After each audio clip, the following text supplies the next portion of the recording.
Good day, everyone. This is Teacher Cherry.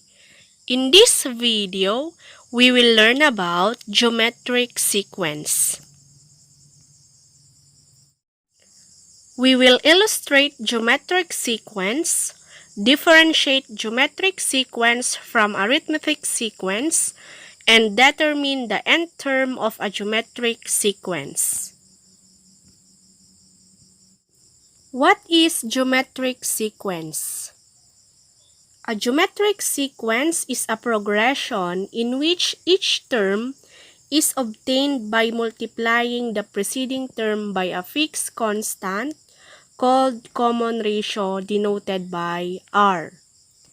Example: sequence 2, 4, 8, 16, 32, and so on. Paano natin makukuha yung common ratio? A sub 2 divided by A sub 1. We have 4 divided by 2, which is equal to 2. A sub 3 divided by A sub 2, that is 8 over 4. 8 divided by 4 is 2. A sub 4 divided by A sub 3, that is 16 divided by 18, which is equal to 2. Or A sub 5 divided by A sub 4, that is 32 divided by 16, that is equal to 2. So, meron tayong ditong fixed constant or common ratio denoted by letter R. So, para ma-determine kung geometric sequence siya, dapat ang kanyang common ratio is constant. Para makuha ang susunod na term, yung constant or yung common ratio ay imumultiply natin sa preceding term. 32 times 2 is 64. Kaya ang susunod sa sequence is 64. 2 times 2, that is 4. 4 times 2, that is 8. 8 times 2 is 16. 16 times 2 is 32. So, 32 times 2 is 64. 64 ang susunod sa ating sequence. Let's have an activity. Tell whether the following sequences are geometric or not. If the given is a geometric sequence, identify its common ratio. Number 1, 2, negative 6, 18, negative 54. Para ma-determine kung geometric siya, kukunin muna natin yung ratio. Negative 6 divided by 2 is negative 3. 18 divided by negative 6 is negative 3. Negative 54 divided by 18 is negative 3. Meron tayong magkakaparehas na ratio or fixed constant. So, this is a geometric sequence. What is the common ratio?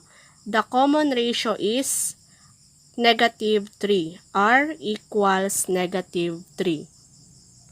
Number 2, 10, 20, 30, 40. Let's determine kung geometric sequence. Hanapin natin ang ratio. 20 over 10, 20 divided by 10 is 2. Next, 30 divided by 20 is 3 over 2. 40 divided by 30 is 4 over 3. Kung mapapansin natin, magkakaiba ang kanilang ratio. So, this is not a geometric sequence. Pansinin natin, kunin natin ang kanyang difference. 20 minus 10 is 10. 30 minus 20 is 10. 40 minus 30 is 10. Meron tayong fixed constant or common difference na 10. This is an example of arithmetic sequence. Always remember that a sequence with a common ratio is a geometric sequence. The formula for finding the nth term or last term of a geometric sequence is given by A sub n equals A sub 1 times R raised to n minus 1, where a sub 1 is the first term, a sub n is the nth term, r is the common ratio, and n is the number of terms. Remember this formula dahil magagamit natin ito in finding first term or finding nth term or common ratio or number of terms. Remember, a sub n equals a sub 1 times r raised to n minus 1.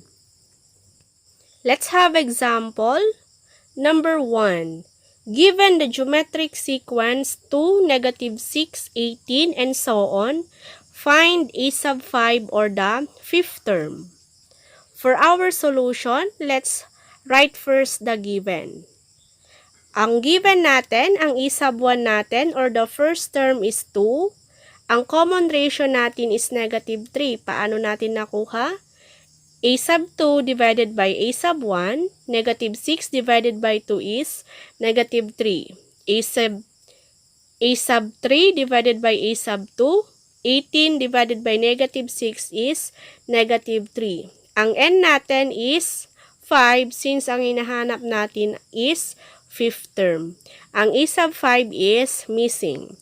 For our solution, gagamitin natin yung formula na a sub n equals a sub 1 times r raised to n minus 1. Substitute lang natin. A sub n, ang missing is a sub 5 equals. Ang first term natin is 2 times ang common ratio natin is -3 raised to n is 5. We have 5 minus 1. Next, a sub 5 equals 2 times -3 raised to, ang 5 minus 1 is 4. And then, a sub 5 equals 2 times, ang -3 raised to 4 ay equals siya sa 81. -3 times -3 is +9. +9 times -3 is -27. -27 times -3 is +81. Then find the product of 2 and 81. 2 times 81 is 162. A sub 5 equals 162. Therefore, the fifth term of the sequence 2, -6, 18, and so on is 162. Nasundan ba? Kung nasundan, let's try another example. Identify the value of a sub 6 or the sixth term in the sequence 100, 50, 25, and so on. For our solution, let's write the given. Ang a sub 1 natin or first term is 100. Ang common ratio natin is 1/2. 50 divided by 100 is 1/2. 25 over 50 is 1/2. And then, ang n natin is 6 since meron tayong 6 terms. Ang a sub 6 natin is missing. Gagamitin ulit natin ang formula for nth term. A sub n equals a sub 1 times r raised to n minus 1. Ang a sub n natin is a sub 6. Ang a sub 1 natin is 100. Ang common ratio natin is 1/2. Ang n natin is 6 and then minus 1. Substitute lang natin yung ating given sa formula. Then, let's subtract the exponent. 6 minus 1. Magiging 1/2 raised to 5 na lang siya. Then, 1/2 raised to 5. 1/2 times 1/2 is 1/4. 1/4 times 1/2 is 1/8. 1/8 times 1/2 is 1/16. 1/16 times 1/2 is 1/32. Kaya meron tayong a sub 6 equals 100 times 1/32. Then, multiply natin yung 100 sa 1. That is 100/32. Simplify natin. 100/32 is 25/8. A sub 6 equals 25/8. Therefore, Ang 25 over 8 is the sixth term of the sequence 150, 25, and so on. Naintindihan ba? Let's try another example kung naintindihan. Find the common ratio of the geometric sequence whose a sub 1 or first term is equal to 4 and fifth term or a sub 5 is equal to 2,500. So, ang hinahanap naman dito is common ratio. For our solution, the given are a sub 1 which is 4, a sub 5 which is 2,500, and then number of terms n is 5. Then yung r, ito yung ating hinahanap.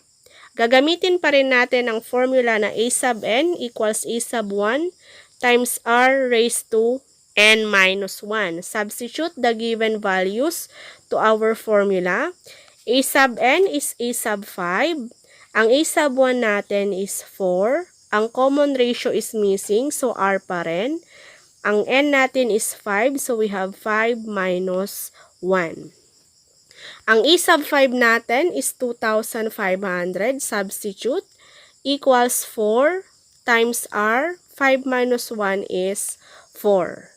And then, para maiwan lang yung r raised to 4, i-divide natin both sides by 4. Kaya meron tayong 2,500 divided by 4 equals 4 times r raised to 4 all over 4. Let's find the quotient. 2,500 divided by 4 is 625. Makakancel dito yung 4. May iwan na lang yung r raised to 4. Para matanggal yung 4, i-extract natin by extracting the roots. So, meron tayong 4 na quotient. So, ang index natin is 4. 4th root of 625 equals 4th root of r to the 4th. So, kinuha natin yung 4th root nung left side at saka nung right side. 4th root of 625 is positive negative 5. Remember, kung ang index natin is even, ang ating roots is dalawa, positive and negative. And then 4th root of r raised to 4 is equal to r. Therefore, ang common ratio of the geometric sequence whose a sub 1 is 4 and a sub 5 is 2,500 is 5 or negative 5. Let's proceed to our next example. Let's have another example, number 4. Give the number of terms in a sequence whose a sub n equals 324, a sub 1 equals 4, and common ratio is 3. So, ang hinahanap natin is n, the number of terms. For our solution, the given are, ang a sub n natin is 324, ang a sub 1 or first term natin is 4, ang common ratio is 3, and then yung n or number of terms is missing. Ang gagamitin pa rin natin formula is a sub n equals a sub 1 times r raised to n minus 1. Substitute lang natin yung mga given sa formula. Ang a sub n natin is 324. Ang a sub 1 natin is 4. Ang r natin is 3. Raised to, n is missing, so n pa rin minus 1. Ano ang next nating nagagawin? I-divide natin both sides by 4. So, we have 324 divided by 4 equals 4 times 3 raised to n minus 1 all over 4. 324 divided by 4 is equal to 81. And then, makakancel dito yung 4. May iwan na lang is 3 raised to n minus 1. Meron tayong exponent na n minus 1. Ang gagawin natin yung 81. Ang 81, i-convert natin into exponential form. Ang 81 is equal to 3 raised to 4. 3 times 3 is 9. 9 times 3 is 27. 27 times 3 is 81. Equals 3 raised to n minus 1. Kung mapapansin ninyo, parehas yung base nila which is equal to 3. Kaya ang may iwan na lang is yung kanilang exponent which is 4 equals n minus 1. Remember, dapat parehas yung base para ma-down natin yung mga exponent nila. And then, transpose negative 1, magiging positive 1 na siya. 4 plus 1 equals n. 4 plus 1 is 5 equals n. So, ang number of terms natin is 5. There are 5 terms in a sequence whose a sub n equals 324. A sub 1 which is equal to 4 and common ratio which is equal to 3. Okay, that's how we solve geometric sequence. For our next video, we will learn about geometric mean. So, just keep on watching.